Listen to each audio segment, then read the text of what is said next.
Welcome to Together We Serve. You're hearing our newest soundtrack for our show. I'm super excited, and I am excited about my guest today. We are going to talk some incredible business ideas. It's called idea climbing. Who doesn't have an idea and want to make money with it? All of us. This gentleman today is going to show you how to be able to make money with your idea. And guess what? Make lots of money. Welcome, Mark J. Carter. Thank you very much, Mr. Romano. It's very good to be here.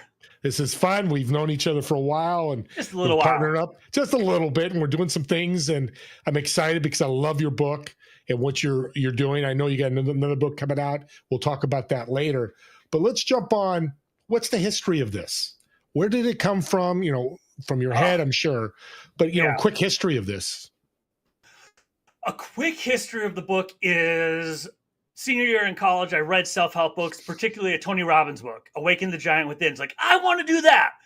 So not knowing any better, being very young, I struck it on my own to become a famous coach and speaker. Did not turn out that way, but I'm happy with the way things turned out.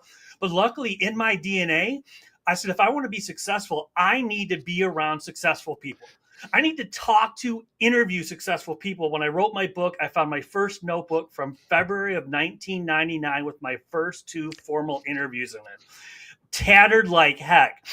The short version is I just started doing that now I've been doing it 24 years. They've been online since 2012 on YouTube, 85 podcast episodes in. Where the book came out was I tried to write a book when I was younger. It just didn't work out. The interviews kept flying. I learned a lot from amazing people. And I realized a mentor says, like, you have all these notes that you're using for yourself and your trainings. You got a book. And I realized, oh my God, it took a while to go through paper notebooks, but I wrote a book, Idea Climbing, how to create a support system for your next big idea, not based on my life, but based on, at the time, 22 years of interviews with successful people and the patterns that I recognized with them. And that's where it came from. And it also, the name came from a video testimonial that I missed the first time around. And they're saying, you got to come up with your own name. You got to trademark it. And in one of my testimonials, it was like 6 months later, the guy that I interviewed in the video was like, and Mark Carter's great at idea. And he had the hand gestures, idea climbing. You take an idea, you spin it around, turn into a title for a book and the trademark. And I'm still interviewing people to this day. But like you, now I just put it online. Yeah, and that's the beauty of online. Talk about interviewing. There's a style to it. There's a way to do it wrong and a way to do it right. Give us some tips about that. Well, the biggest tip I give people, especially, well, not even especially if you're new, but when you're talking about people, try not to have like 10 canned questions. It comes across robotic. And I know some people, if it works for you and you're watching this and you have a podcast where you ask the same 10 questions every time, God bless you. As far as interviewing people, if you want to learn from them, you have to have an organic conversation. And one of the best tips I can give, whether you're stuck or you just want to build an idea climb, the question's how and why. If someone said they started a business and they don't go into too much detail, why did you start the business? How did you start the business? Almost every statement can be followed up with a how or a why question, and you can build on it. It's an organic conversation. And also genuine curiosity. I mean, have some energy. Don't just read off of a piece of paper. It becomes like verbal PowerPoint. Have some energy. Even if you have to turn it on, have a Red Bull before you go on camera, do it if you don't have camera energy naturally. But that's one of the things I tell people for podcasting. It's the how and the why, genuine curiosity in people. Do some research, but also ask them if you're interviewing somebody live or you're interviewing somebody recorded for a podcast or a YouTube. My suggestion is have an idea for a topic. Building a business, how did you get funding, whatever it might be, but then go to them before you go to record or go live and ask them, is this what you want to talk about? Is this what you're most passionate about? And if it's not, let them pick the subject and interview. The interview is going to be 100 times better if you're talking about what they're passionate about and they have some ownership of the topic. This is why I had Mark on the show. And I'm going to tell you, audience, why. And I don't know if I've told him this. I think I did. I had Roy Firestone on my podcast, and I asked him the same question. What's some tips to interviewing? Now, audience, if you don't know Roy Firestone, sports journalist with ESPN still today, he's done over 5,000 interviews with athletes and celebrities. Muhammad Ali, Bill Clinton, Richard Nixon, all these people. He said exactly what Mark said. I don't have any questions. They come to me. I want to dig deep. I can't do that with a question like, how many kids, you would ask this, how many kids do you have? That doesn't, doesn't go into the subject of the person. We want to know about the person. Yep. So when you do a podcast, TV show, whatever, that's one of the best tips. With interviewing, what is my ROI? The ROI with interviewing is networking. It's building relationships. I just wrote a blog post about this that had been rattling around in my head until I could get 1,300 words out 2 days ago.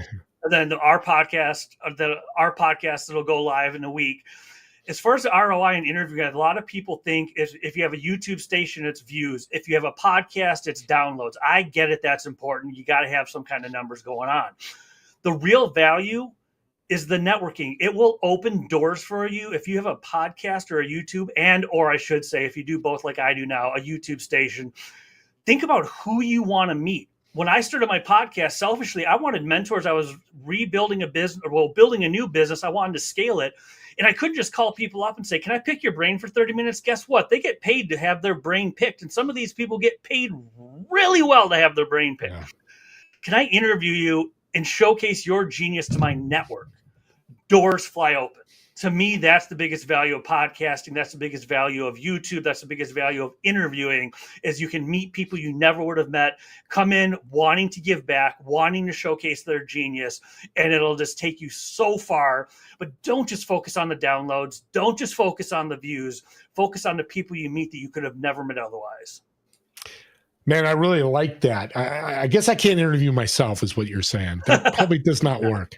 No, they put you in a hospital for that. Yeah, and I don't want to be in a hospital. I wouldn't be talking to you if I was. So let's take the ROI, and I totally agree with that. It's changed my life. I know it's changing yours. But somebody goes, what's the best way to interview? What do I need to do as a host to really make that guest shine? Be genuinely curious about them. Do your research, not to get canned questions, but to find out what they're talking about most on LinkedIn, their blog, whatever I'll just say social media, online. Do some research, and chances are, if everything has to do with funding, then you're going in the direction of funding. If they're talking about networking, you're going in the direction of networking. Do the research just to find a direction to move in. And chase what they're passionate about, connect to their passion, be genuinely curious. It's not about you. It's not about making yourself look good. It's about making the guests look good. So definitely do that. Okay. We're on a game plan here, audience. So you're learning. So what industry or what business should be doing interviews? A podcast, TV show, YouTube Live, whatever. Or can any business do it? I think it serves B2B service better. I mean, if you want, I call it daytime TV show fluff. I don't touch it. I don't get into childhood. If it's an entrepreneur that had a lemonade stand, that's relevant to business. I get it. But so many people with business podcasts, it blows my mind. They'll come out of the gates with they'll just go broad. Tell me your story. And literally 10 minutes into a podcast, you start to talk about business. B2B service industry, what I do is I do know what the topic's going to be, how to find your next great mentor. Then I would ask, as far as how to find your next great mentor, how did you come across mentoring, Steve?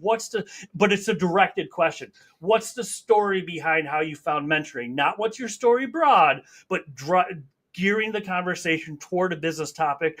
In B2B service industry, there's so many topics you can talk about: mentoring, networking, funding, entrepreneurship, so much. I think it lends itself, if you're an entrepreneur in the B2B space, you should have a podcast, you should have a YouTube station, you should have something, because the people that you want to have referral source, and this is another one, if you have people that you want to meet to be referral sources, and vice versa, you got to give referrals if you want to get referrals. You got to give connections if you want to get connections.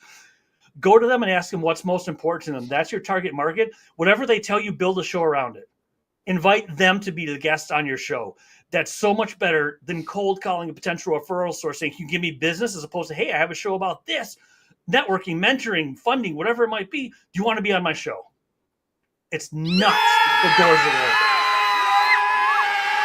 open. They're excited because that's exactly it. I call it the new network. We met in a networking group and they're all great.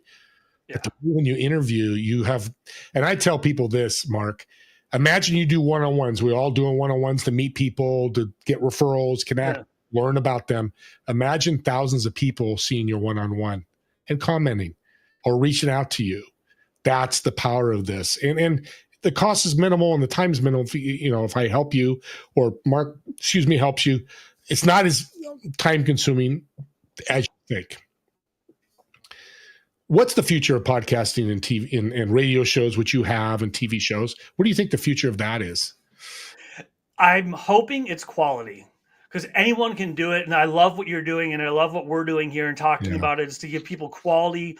Because if you provide quality, you get better viewership. You get better viewership. You add more value to your guests. At the end of the day, you got to add value to the guests.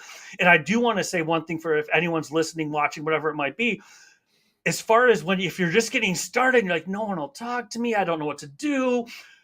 When I got started, the only no I had was there was a death at the time, a death in the family, and then I let it go. Besides that, and I would put in I wasn't like BSing, I wasn't trying to beef it up. In my podcast title, episode 1, episode 2, I didn't get turned down. I did my research and I asked people that fit a niche. I didn't just go broad and say anyone and everyone that wants to be on a podcast, but people that the mentors you have, the friends you have, people want to give back. Just do it. So many people wait until it's a perfect time, or I gotta do this. And they have a list. It's like, just hit record. Do a 20. My podcast is 20 to 25 minutes. Now that I've done 85, that's when I opened up a 45-minute radio show because I had my interview chops down. But to get started, even 20, 25 minutes at a time, and with how and why and the other tips you can learn, people think editing, and I don't know why, and this is what some people do, and if they do it, God bless them, it works for them. I did have some people, which scared me at first in the podcasting world when I was researching years ago. Oh, you record for 60 minutes, then you have to chop it up and edit it down. No, you could record for 20 to 25 minutes and don't do uhs and ums and ahs. Watch for that. But just put an organic conversation up, cut off the quiet stuff at the beginning and the end, and put up an organic conversation. Is it perfectly polished? No. But I thought about mine for years before pulling the trigger and hitting record. And you know what? Something published is better than something thought about. Just go and do it. Once you get going, momentum takes care of itself. The first episode is never going to be a perfect timing for it. It's never going to be the perfect interview. 80 episodes in, I still don't have the perfect formula, the perfect interview, but I'm doing them and people notice. Magic just came out of the mouth of Mr. Mark Carter. That is so powerful. That tip right there, it could be $1 million tip, if not worth thousands of dollars. Mm-hmm. We're about ready to take a quick break here, but real quick, when it comes to reaching out to people, and I love what you said, because when you go ask, and that's the key, is ask. Yeah. What's the worst thing that happens? You get a no. Nope, don't want to be on your show. Just had a lady do that today and said, hey, maybe in September, but I'm too busy. There's millions of people out there who want to be on a podcast. So you don't even want to worry about that. Yep. But what's a tip you would give somebody just starting out interviewing? Is there a certain way that you ask somebody to be a guest, or is there a particular way you think works best? I'll go two ends of the spectrum. I'm blessed with a network. I've always been a natural networker. I had to hone the skill. I'm more market. Even if it's someone in a group that I go into, I'm involved with the group. We help each other on LinkedIn, exchange ideas. Woman joined the group, like, whoa, the resume was amazing. So I reached out to her. Technically, it was cold, but we were in the same group. What I would say is, one, if you're well networked, hot, warm introductions. Here, but always have the why. Never just say, will you be on my podcast? Will you be on my podcast? Show you took some time and you care. Because I saw on LinkedIn that you do this. Show them you took some time to research them, and always have the why. I'd like you to be a guest because, boom, I did my homework. Guess what? This is why I want you on my show. Can you introduce me to this person? If you don't have a network, you can reach out cold. But what I would suggest doing, especially now in the days of virtual events, plant yourself in a couple networking groups. if I'm in B2B, so I would say if you're in that market, B2B, there's a lot of amazing networking groups out there. Plant yourself in. It's an hour a week or an hour every other week. Go in, see what you can do to help the leaders, see if you can invite friends, make a name for yourself, that not the loudest in the room, the one who's helping the most. You're bringing the most guests. You're giving the founders ideas. Plant yourself in there. When someone walks into the room and they give their 30-second elevator speech, look them up in the moment on LinkedIn. You're most of the time it's a Zoom room. You could direct message them. I saw on LinkedIn and I heard your 30-second introduction. I have a podcast about B2B marketing. I love what you're doing in the marketing space.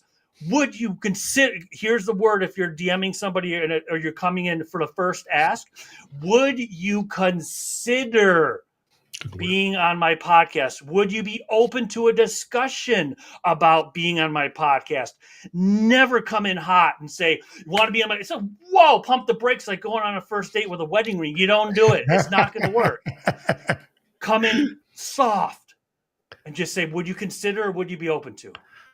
Love it. Great tips. Well, let's take a quick break here. And we're going to show you a little bit of idea climbing and some of Mark's interviews. You can see he actually interviewed Bo Jackson, which I'm going to show you. If you don't know, Bo Jackson is probably one of the best athletes ever in sports. He played football in Major League Baseball. But the only double all-star in history, all-star football, all-star baseball. There you go. And he got to interview him. So let's go to that right now.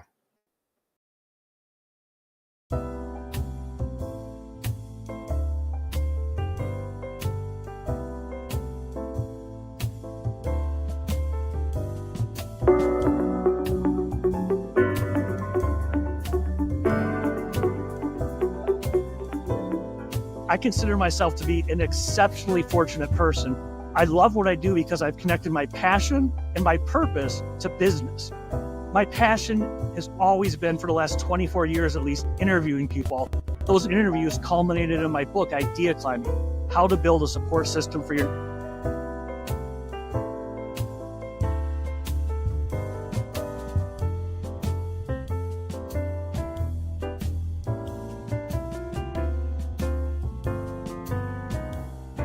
In this video, two-sport all-star Bo Jackson shares how you can find and connect with mentors and then create successful mentoring experiences so you can grow your career faster than you ever could alone.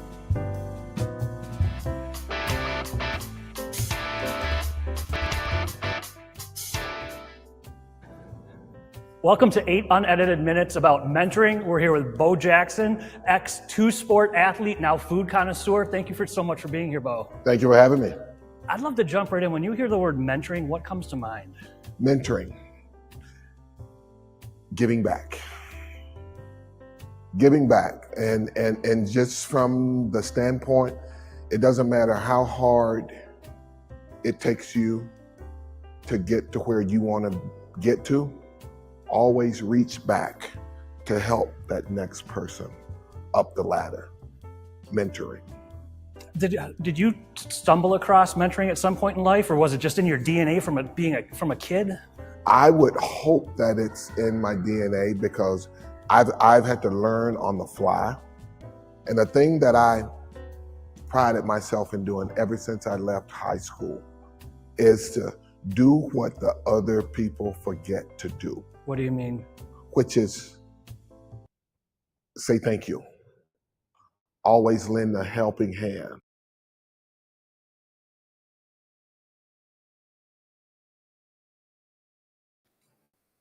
We are back. How cool is that? Mark got to interview Bo Jackson. If you're sports fans, to me, Mark's a rock star to me because that, again, was one of the top athletes. But you noticed he said food, and I'll let you say it, Mark, when you come back on. He delved into his life, not just sports, but he was curious about food. I think he's a BBQ expert, but we'll talk about that in a second. Watching that interview, doesn't it get you excited to want to interview people? It does me. So let's bring Mark back. Mark, so let's, did you ask him about food? What was that comment you said about food? The comment was that he's involved. I forget exactly what it is, but he is involved with barbecue down south. He has a few ventures down there, just like a lot of athletes. They pick their entrepreneurial ventures and they do them. And that I actually met him because one of my friends runs Culinary Fight Club. It's what it sounds like. It's one of those chef shows and chef competitions. And I looked at it, and at the time, one of my best friends was running it. And I'm like, Bo Jackson's going to be a judge. And I had his Bo nose with his football shoulders and his baseball bat poster, hardcover, soft cover. But I didn't even need them, but I had both the autobiographies, all his cards. Like, my brand on YouTube is 8 unedited minutes. And I called her up. I'm like, can I just get 15 minutes, including miking him up? And she had to call his people. So I'm thinking, I'm going to have to do a freaking barbecue commercial. I'll do it, though. Even if it takes up 4 minutes, I'll still get 4 minutes of his time. He was so cool. He agreed to it. I was he was mine for 15 minutes. We mic'd up. We did the interview. One of the things I like to do is get people to laugh. And on markjcarter.com on the homepage, you can watch the video. I believe it's about 4 minutes in. I was a little worried because it's like, I like my guys to smile. And cracked, and it was just so cool. But he was so gracious. I didn't have to mention barbecue. There was no pretense. He was just there. And man, this guy has got some awesome insights into mentoring. It wasn't just because of the name. His insights are awesome in the video. Okay, the elephant in the room is a good barbecue. Yes. Okay, there. I figured it would be because he probably has the best, and that's going to lead to the crowd cheering.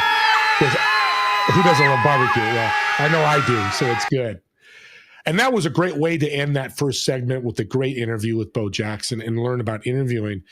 But what I'm really excited about is idea climbing. And I've got Rolling Across Idea Climbing podcast. We'll get to that in a minute. But give us a cliff notes of idea climbing and what it's all about. At the end of the day, it's all about relationships, how to build a support system for your next big idea.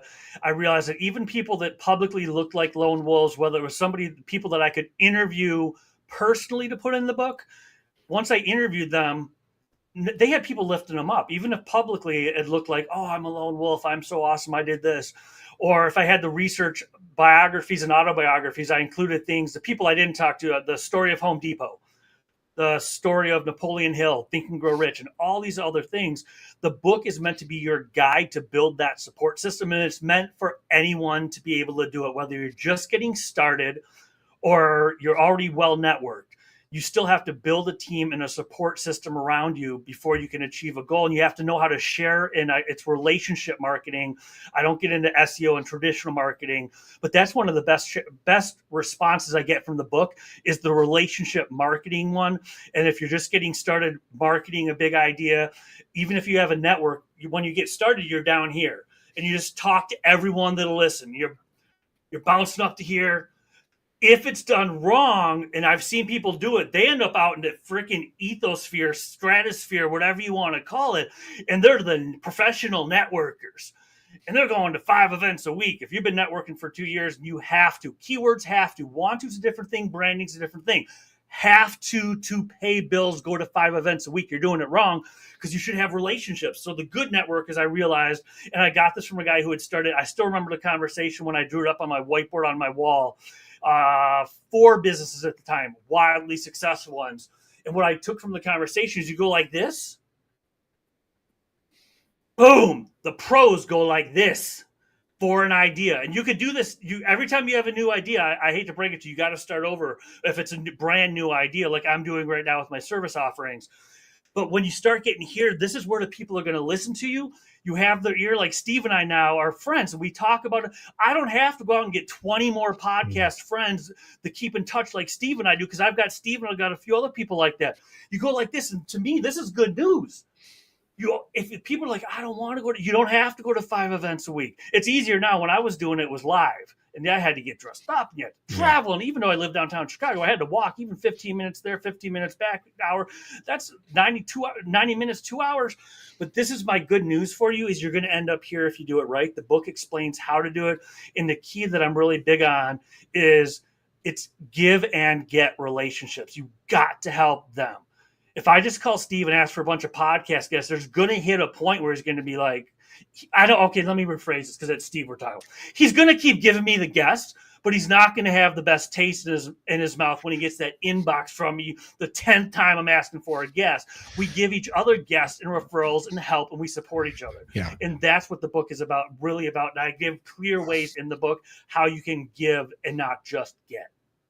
Well, drum roll, and let me play the drum roll because I love it. I have turned people off that have just kept asking for guests and never brought me anything. Yep. Or, the other thing is, and you've probably had this happen, hey, I just had this person as a guest.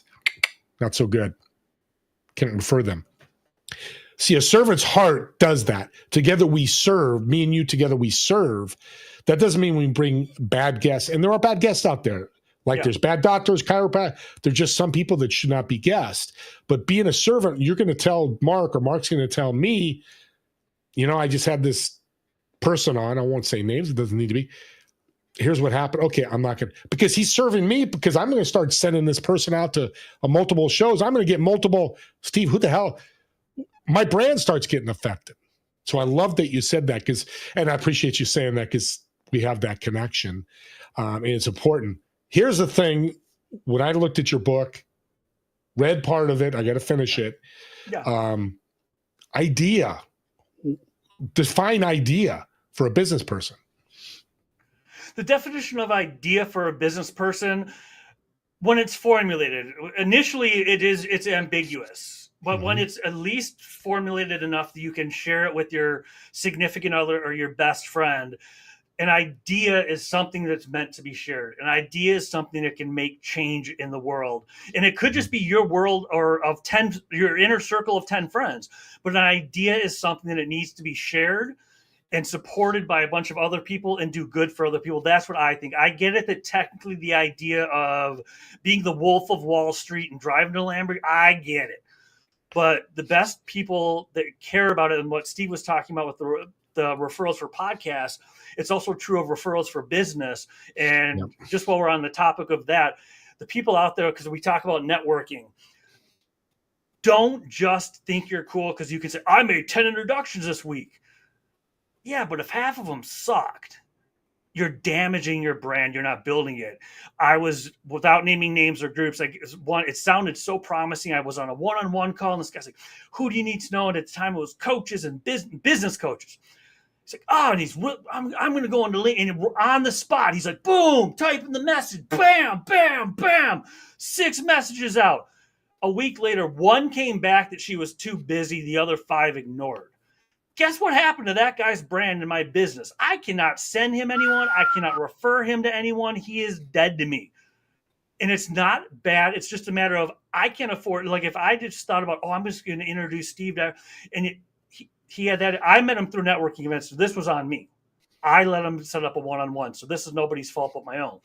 But if you don't not careful about it, if I send someone like that to Steve, guess what? The story I just told Steve's going to be telling that story. But you know what it's going to be? It's going to be about me and the guy. Yeah. And my referrals are going to dry up. Yeah, no, that's so good. And a quick note on what he just said. You get a referral, don't wait a week to respond to it. 24 hours, 48. And I like to do 24 that day. I mean, it's just an email. Hey, Mark, thanks for the referral. Hey, Tony, it was an honor to meet you. Here's my calendar. Let's connect and learn more. It's that simple. Doesn't have to be 3 paragraphs of reading your book. It's just because you're going to connect on the one-on-one. So I'm glad you said that. Now, referrals are an idea. So you talk about idea in business. What's the ROI having that? I'm going to do that myself because I like that. Where's my camera? Doing this because it's so true. Out here, let's see, dude. There we go. Out here, you're going to not do as well. These are people that care about you. You're going to be honest with you. I think that's what you're trying to say. Completely. So what's the ROI with somebody helping you with your great idea and idea climbing? Is your idea actually comes to life. So many people try and do it alone, or they'll think, and with relationship marketing, this is talk to everybody at first. It's not just networking. It's like, share your big idea within reason. I get it. There's limits. I don't literally mean the entire world, but your sphere of friends and your networking groups and the places that you go. The ROI in ideas, it actually comes to life when you involve other people. Too many people and ideas that none of us will ever know about have died. Because I don't want anyone to take it from me. They're going to steal my idea. Well, guess what? it's never going to come to life unless you bring other people in. So the ROI is that your big idea comes to life. And from there, the ROI is whatever you meant. In some cases of mine, like my podcast, mentoring experiences and referral opportunities is where it led. It started with mentoring experiences. It's turned into referral opportunities.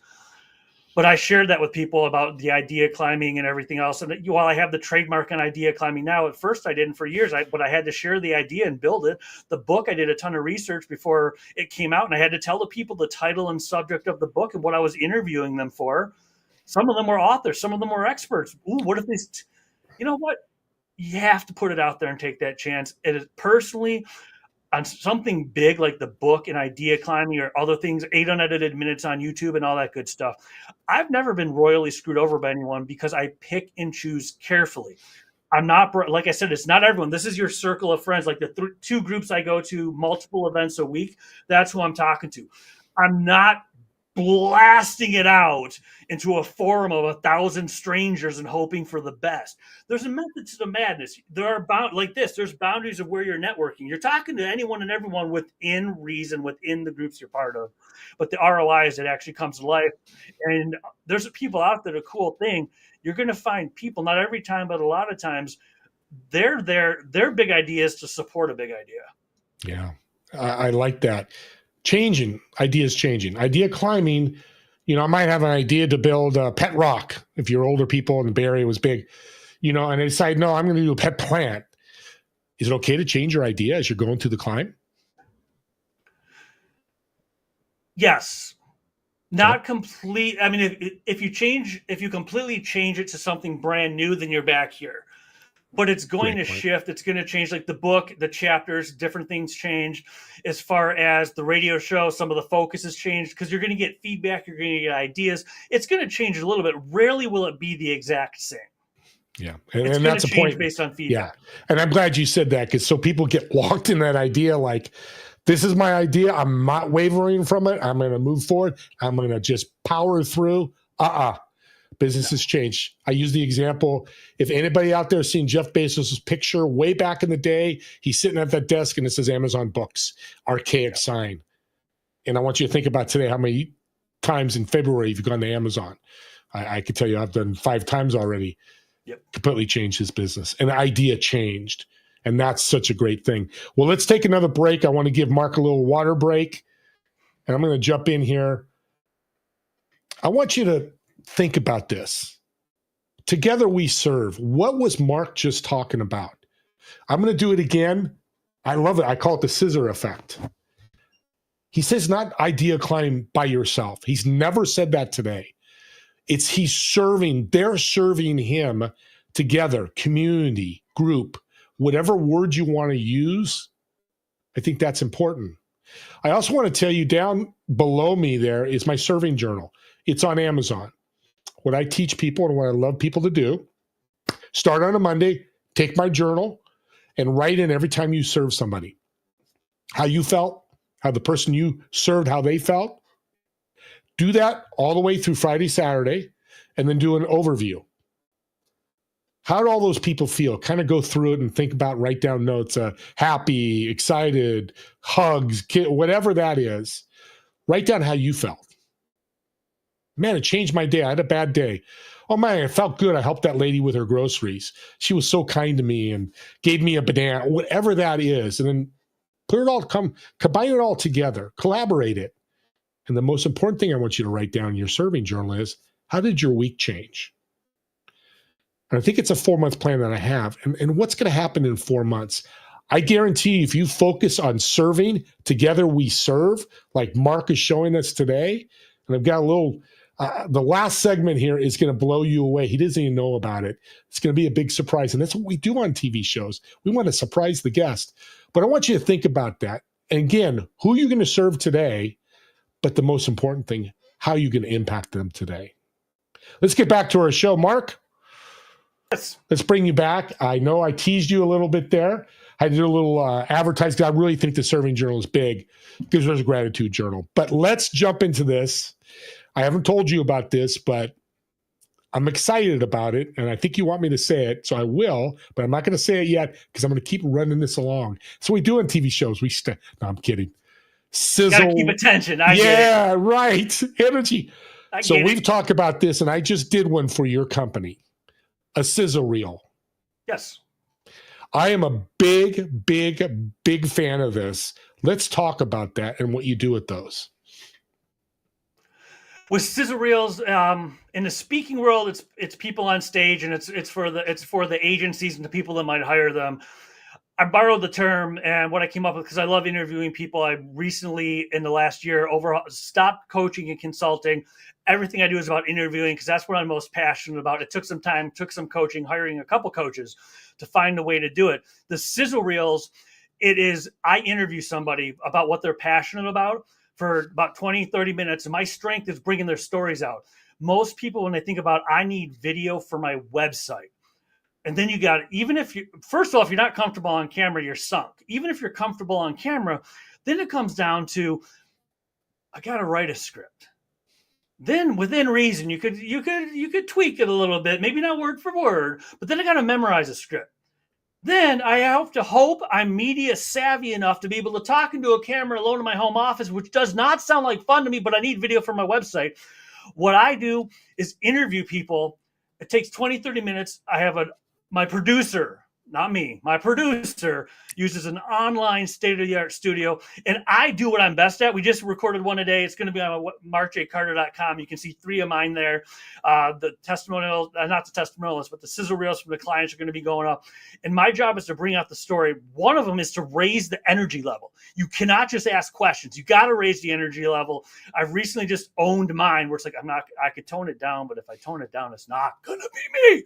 So I raise their energy level, get them to tell some stories. 2-minute clip-ish. 1.5 if they're succinct, 2.5 if they go long. Why do you do it? Why do you love what you do? What is your origin story? People get to watch a video and they get to know you from your website or marketing materials in 2 minutes. The business, what problems do you solve? Because people pay to make problems go away. There's more aspirin sold in America every year than there are vitamins for a reason. What problem do you solve? And why should people hire you? In 2 minutes, no scripts, no nothing. The entire process takes less than an hour, and you got videos for marketing, and I'm a total geek, and I get to learn from people and hear their stories. I'm in heaven. Thank you for asking me about that, Steve.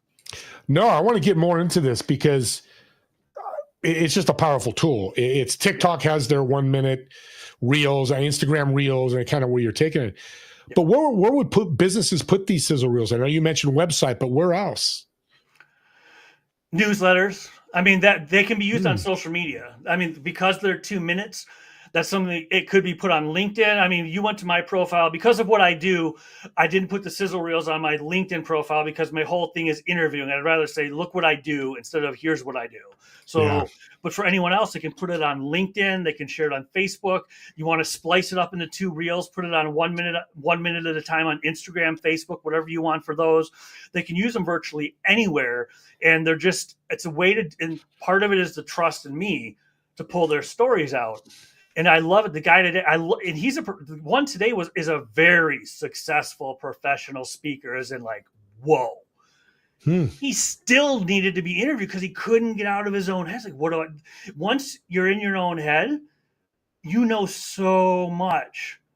But what does your audience want to hear? And that's the role that I play when I work with people. Is I'll do enough research to know what they do. There are no canned questions. There is no what do you want me to ask you about session. I come in doing what I do best. And guess what? I'm the curious potential customer. I'm going to ask, and I do ask the same freaking questions the people watching the video are probably thinking of asking you anyways. Why not answer them by being interviewed by someone who is a potential client, who is curious about you, who's going to ask the same question your audience is? Bam, 2 minutes, you can answer the questions for them before they ever meet you. It's so powerful. Every time I hear it, Mark, it's so powerful because content is king, data is king, and you're building great data. So where's this done? I mean, that was my first question. Okay, what do? I fly out to you? Or we jump on a Zoom? How does it make it comfortable for the person that you're doing a sizzle reel for? We send you a phone stand for an Android or iPhone, and then a lavalier microphone, not Bluetooth, that actually plugs into your phone. Because unless you have, I mean, I have a 4K camera. Unless you have a 4K camera you're using, the phone cameras these days, as long as it's a relatively new phone, are infinitely better. Definitely anything in a computer, and better than most webcams out there, like I said, unless it's a 4K. Ship that to you with instructions. I do a prep session with you to make sure it all works. The big difference is you're going into a professional grade, high-end, high-tech online studio with my producer's been doing video for, obviously not internet, hasn't been around that long, but he's been in the video space for 30 years, which means he's been there since, as far as online, the beginning of the internet. It is insane. It records to your phone. So if there's glitches and all that, it doesn't show up in the final recording. We've got that covered. And then they come in, they just get interviewed by me. It is not it's not 20 or 30 straight minutes of me peppering you with questions. Get the energy up, ask some questions, ask it, take a break. Wow. Jump back in. It's like making sure we're on track. Steve, is this what you wanted to say? And I'm checking in with you. I'm not going to guess for 20 minutes straight. 5, 6, 7, check in. 5, 6, 7, check in. So you're approving what we do before we do it. And then he cuts it down into 2 minutes with graphics. On mine, I think it showed a little bit, Steve, when you went to the sizzle reel on my website. I'm still talking. You still hear my voice. But then you see me. There's a break for me, and it's me interviewing somebody on video. No sound. My voice is behind it. But just to break up, it's not just me staring at the camera for 2 minutes straight, me talking to someone, me interviewing someone, a logo here to make it so people, and it keeps their attention. Man. Audience, this is huge. This is so big. We'll get Mark's contact info out in the show here in a minute. But I want to talk about, now we've talked about, this is a packed show, the $1 Million Show. And I'm not saying it because I'm the host, but what you gave from how doing interviews, build your business, how to idea building, build your business, will build your business, and now sizzle reels. Yeah. One, how do you keep this all going? That's 3 big time services. You're a busy guy. The biggest thing that I did was get my producer. I have my own videos, what you saw years ago. When I couldn't afford a really high-end firm, I taught myself the Adobe Suite, thank God, how to do editing. So I have what I call a shell for people to see the videos on markjcarter.com. So all I have to, they're built intentionally. And I did even then I had some help with motion graphics and the introductions and that, and people taught me how to do it. YouTube taught me how to do it. So on my own, I just plug in a Zoom video, and it's built for, boom, it looks pretty. It takes me 15 minutes. It's awesome. As far as new clients, new sizzle reels like the one we recorded today, like mine, and even for me, I had my coach, who is a phenomenal coach, in the studio with me to prompt me. It's like, I interview people for these. Who the heck's going to interview me? And my coach is mind-bendingly successful serial entrepreneur and just awesome at questions and interviewing. So he interviewed me. But now I get to live this awesome dream of, after interviewing producers for at least 6 months, probably closer to a year. And finally, and I don't know how I missed it, I finally asked you, Steve, and you introduced me to him. Right. I find this awesome producer. And the short version of the story is, I'm, again, a kid in the candy store. I interview people. He makes it look pretty. He edits it. He checks the sound. He adds the intro. He adds the outro. Guess what I do? Interview. And when I set out and said, I'm going to interview people for a living, that was one of the criteria that I set as far as a dream to have. I'm only going to interview people. I am done trying to be the editor. I am done trying to design the opening screen. All I want to do is interview people when it's an online interview, and now I've got it. But I put it out into the universe first. And I talked about it incessantly to anyone that would listen. I had a lot of bad interviews, but like I said, you finally gave me the right one. Amen. And then I'll tell you what, that's a great tip for everybody out there. They both did the same thing. Did I stop me from doing a connection? No, because they could figure it out. When you do a referral, right? When you do a referral, it's an introduction. I like that word better because that's all it is. Well, guess what? I introduced Nico. We're going to say Nico. Shout out to Nico. I put you two together, and you guys figured out you've got a business together. You're making money together. That's a tip, audience, you want to think about. I'm big on partnerships. Me and Mark are partners. So I want to put that out there because I'm glad you said that. It works a lot of times. You never win on it. I hear people go, oh, I'm a plumber. You're a plumber. How can we help? He's a high-end plumber. He works tall buildings. I'm just a residential plumber. Well, guess what? I get a, building, can't do, I sit in, and the universe changes. So I want to make that point. You got a ton going on. You're super successful. You're an awesome guy, but what's the future for Mark J. Carter looks like? The future for Mark J. Carter is for professional on the business side of things, where we're going toward, where I'm moving. Well, with the people that are working with me, individual interviews right now, which is great. Get the videos up, get the testimonials up. Where I'm going to go, because I want to go there, I'm going to figure out the money. That's yet to be figured out. Money can always be figured out. As far as loving business, to be the podcast host for the people that realize it's kind of like speaking. You can get a free speaker for your event. Yeah. You're going to get what you paid for with the free speaker. Yeah. You could pay $500, $1,000, the more you go, the more you get, but you got to pay something. It's going to be professional B2B service organizations that are saying, we need a video and audio podcast. They get that you can't just take someone out of Second City, throw them in a suit and get Jimmy Fallon.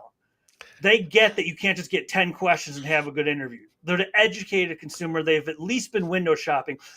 I'm going to end up being the host of their show. And depending what they want to call it, a radio show, an online television show, a podcast, they're all pretty much interchangeable, whatever it might be.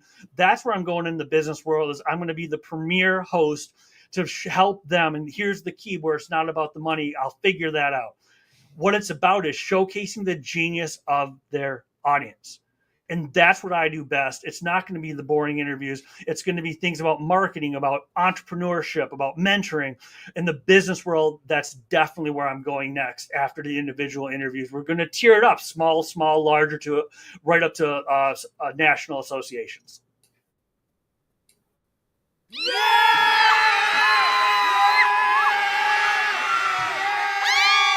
Super big what Mark's talking about. And have an announcement. Is there a possible new book coming out? The bug bit me. I'm working on it. It did. That's what happened. One night, I don't know where the idea came from. And people would tell me after I finished idea climbing, when are you writing the second book? And it was like, don't even, that's blasphemy. No, you don't know what I just went through. I just gave birth to a book that took me entirely too long to write because it was based on research, and I had to go through paper notebooks. I couldn't just search them in Word. No, I had my old notes on paper notebooks. And then it hit me. And within a week, I had 6,000 words down. It's about how to monetize your next big idea, because it's a follow-up to idea. Once you have the support system, you got to make money. And I'm going to be doing it faster, but that's what I'm interviewing people about right now, is how they scaled their business. How did you take an idea from inception to conception? How do you go from just an idea to scaling a business? And those are the people I'm interviewing and researching right now. I'm learning a ton, meeting some awesome people, and I don't know the timeline, but it'll definitely be within 2 years, if not sooner. It just depends how long the research takes. Yeah, and that's the whole thing. Yeah. So if somebody wants that fits that model that you just said, to be part of this book, how can they find you? MarkJCarter.com has everything on it. All my contact information, my social sites. Even without leaving the website, I've got it. Just because of what I do, you got to walk the walk. I've got my 3 sizzle reels. I have one going on 2 testimonial videos, which is another thing we can do. And interviews on the front, interviews on basically every page. MarkJCarter.com. Without a doubt, everything's there, and it's mark@markjcarter.com. If someone's watching it, had an idea, it doesn't have to be $1 billion idea. An idea that you brought to fruition, I'd love to learn how you did it, because that's what I'm dissecting and building the formula based on other people's successes, and partially I'm based on what I'm doing to monetize my new services too. Yeah, so my idea where I can make bald people with hair that you want me to talk to, I'm just kidding. That was for Mark. We have fun together, which is what's all exciting. There's one more thing we haven't talked about, is your radio show, which is very cool. Talk about your radio show. The radio show is all about bringing big ideas to life. The podcast touches on it, but the radio show is people who have brought an amazing idea to life. It's longer format. It's 45 minutes. It's live, so there's a little bit of added, okay, this is going out to my Facebook page, their station, their YouTube, so there's a little bit added. I got comfortable with it pretty quick, but the radio show is for the more media-savvy people. We've had some awesome people on there, but everything revolves around bringing a big idea to life, some of them really big ideas. I've been fortunate enough to have people like, as far as bringing a big idea to life, talk about ideas that spread. The founder of TED was one of the guests, and he rarely gives interviews anymore. He's in his 80s. He's done what he needs to do. He was very gracious and said, I'll come on for 45 minutes and we'll do a show. And he explained how he built TED, which he does not talk about anywhere else, as far as I know, as far as interviews. I was actually afraid he was going to tell me no, but that's what happens when you build relationships and help people. They'll do stuff for you too. And that's what it's all about, people that get inspired to bring their big idea to life. After the inspiration comes the action steps.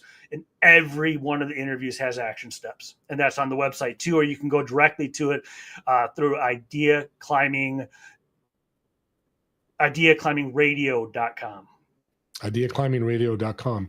And again, that's the power of interviewing. You got a guy on there that doesn't interview, but you asked and built a relationship. Yep.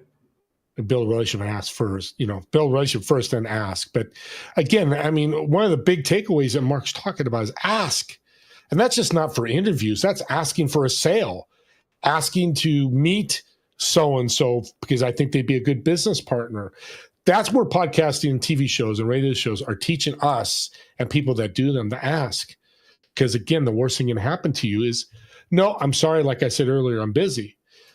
But it doesn't happen. I think I've got 285 podcasts and I think I had one person say no. So those percentages are pretty high, right? The hook is don't stop asking with his name's Richard Saul Werman. I just call him Werman. With Werman, I asked him to be on my podcast. He said no. With him and a lot of people, you got to catch him in the right mood. I love him to death. You got to get him in the right mood.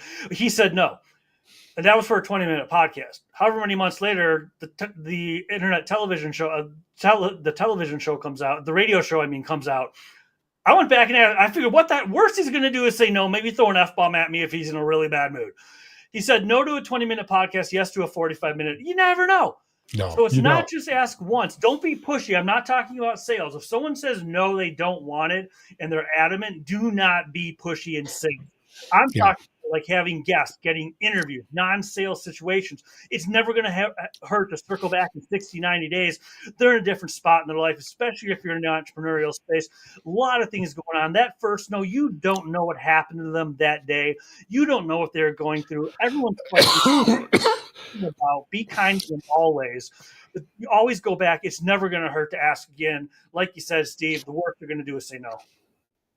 Well, that tip right there could make people, and I know it's made people, the Warren Buffetts, Elon Musk, Bill Gates. I'm not being political here at all. They're successful because they ask. Mark Cuban talks about that. I know when he sold his first comm company, he asked a lot of things, and he had a big company, but he wasn't experienced. Broadcast.com. Broadcast.com. Yeah. And I remember he asked, and it trickles down to everybody, just saying and asking. Yep. We're coming to the end here, which is very sad for me. It's been a hell of a show. What lasting comments you want to leave for the audience? You just left the big one, which is ask. And the other thing I would say is follow your passion. This is going to sound hokey, and I'm going to flip it around to business speak. So the people think it's hokey, fine, I'll explain in a business mode and networking, business money mode. Follow your passion and purpose. Look for the breadcrumbs, look for the signs, and especially if I can't say that because I'm 47. The story being, I tried to be a coach and consultant let's just say entirely too long. I don't even want to tell you how long. It's sad. Not even recognizing what I was paid for over the years were events, and it had nothing to do with what I was trying to be because I should be. And finally, that was December 2022, and I'm like, forget all this stuff. Even the events were kind of dead because of the pandemic. I love interviewing people for a living. I'm going to do this.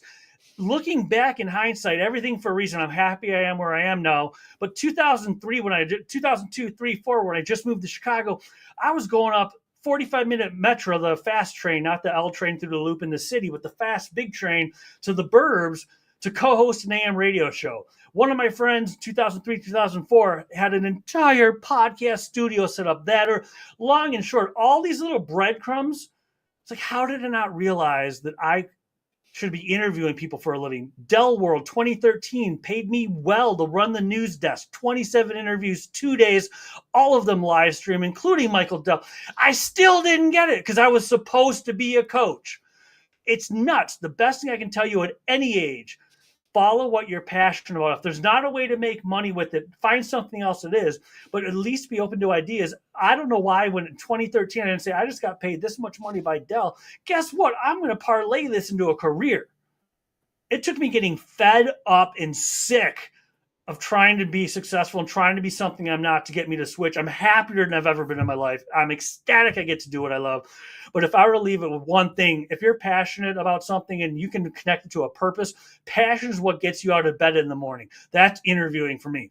Purpose is what you do for other people. You can connect what gets you out of bed in the morning. My purpose is to help people share their genius with the world because I believe everyone has genius and I believe everyone needs to hear each other's genius. Interviewing, sharing genius. Connect your passion and your purpose whenever you can do that, even if it takes a couple years to figure out. If you have a job, I'm not saying quit. I'm not going nuts like some of those books. You'll be rich you'll be rich in 6 months. No, keep your job. Do something at night. I could have had a job and been interviewing people at night, morning before the job started. But follow your passion and your purpose. Make sure you love what you do. And if you don't, find a way to do something. The bare minimum, if you don't want to make a huge leap and you have a job or you have a business that's going well, for the love of God, at least make it a hobby. At least do something to connect to passion and purpose. That's what I would say.